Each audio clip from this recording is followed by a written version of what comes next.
Il était une fois la mauvaise humeur.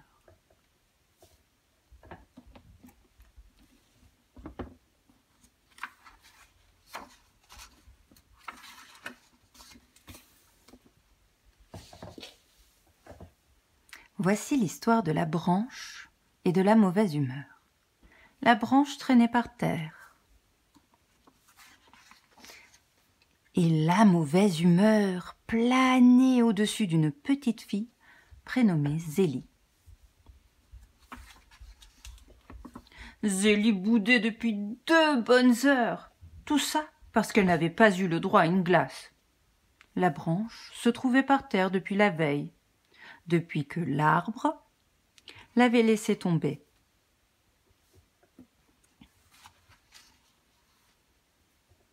Oh, une branche!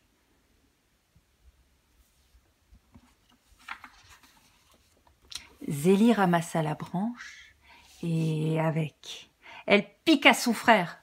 « Ce n'est pas gentil, ça !» dit sa maman. « Fais tes excuses à Napoléon et jette cette branche dans les buissons !» Zélie avait trouvé ça très drôle d'embêter son petit frère avec la branche, tellement drôle que sa mauvaise humeur s'était envolée. À présent, c'était sa maman qui l'avait attrapée. « Oh !» fit-elle, et ça, c'était vraiment le son de la mauvaise humeur. La branche, quant à elle, ne dit rien. Même quand un raton laveur la ramassa. Qui sait ce qu'il voulait faire avec? Toujours est-il qu'il jaillit des buissons et effraya un vieux monsieur du nom de Loup. « Scrogneugneu !» fit Loup, comme il le faisait toujours quand il était surpris. Et c'est là que ses pieds s'en mêlèrent et qu'il s'étala dans une flaque. Plouf! Et la maman de Zélie ne put s'empêcher de rire.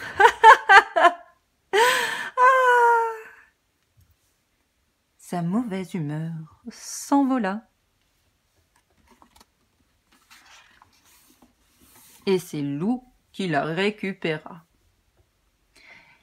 Les éclats de rire firent peur au raton laveur qui, du coup, laissa tomber la branche dans la boue. « Non, mais regardez ma salopette !» dit Loup.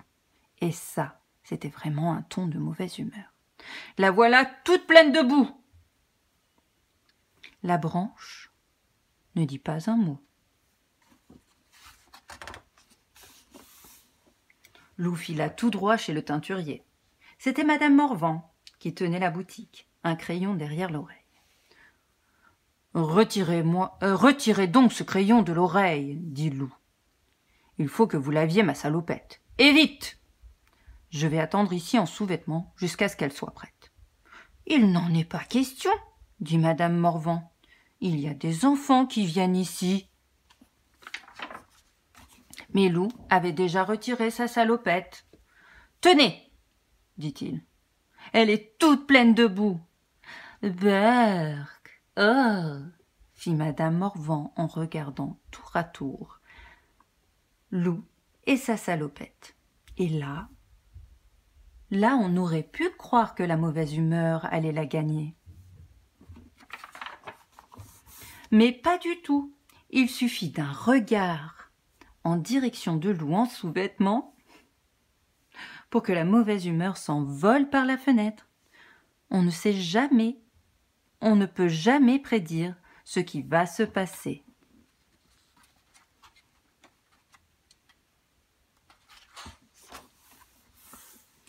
C'est comme pour la branche. Qui aurait pu deviner qu'un insecte allait s'y installer pour tisser un cocon aux couleurs vives? « Regardez-moi ça !» dit Albert en la ramassant, pour mieux l'observer.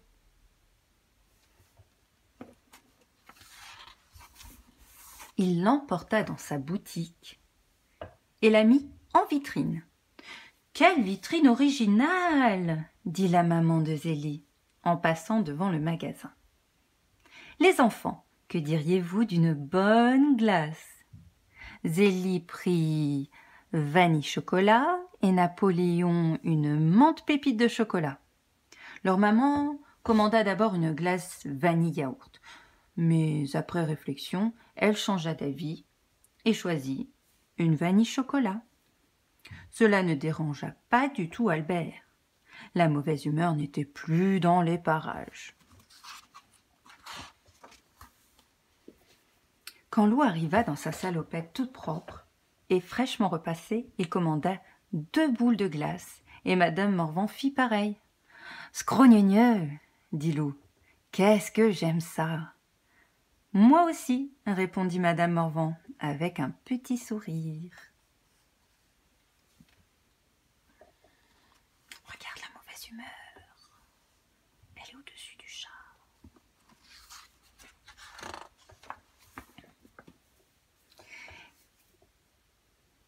Ils se marièrent 3 ans plus tard. La fête eut lieu juste ici, dans le parc. Et tous les personnages de ce livre furent invités, même le raton laveur. Zélie et Napoléon furent chargés des fleurs et s'en sortirent très bien.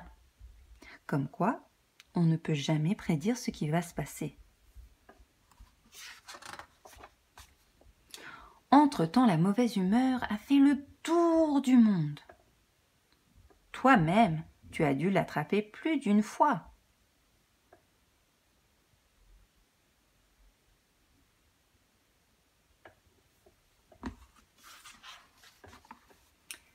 La branche, elle, est restée chez le glacier. Le cocon s'est ouvert un beau jour et Albert a aidé la petite bête à partir découvrir le monde.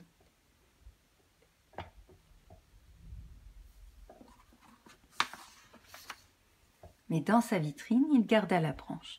Elle le met de si bonne humeur.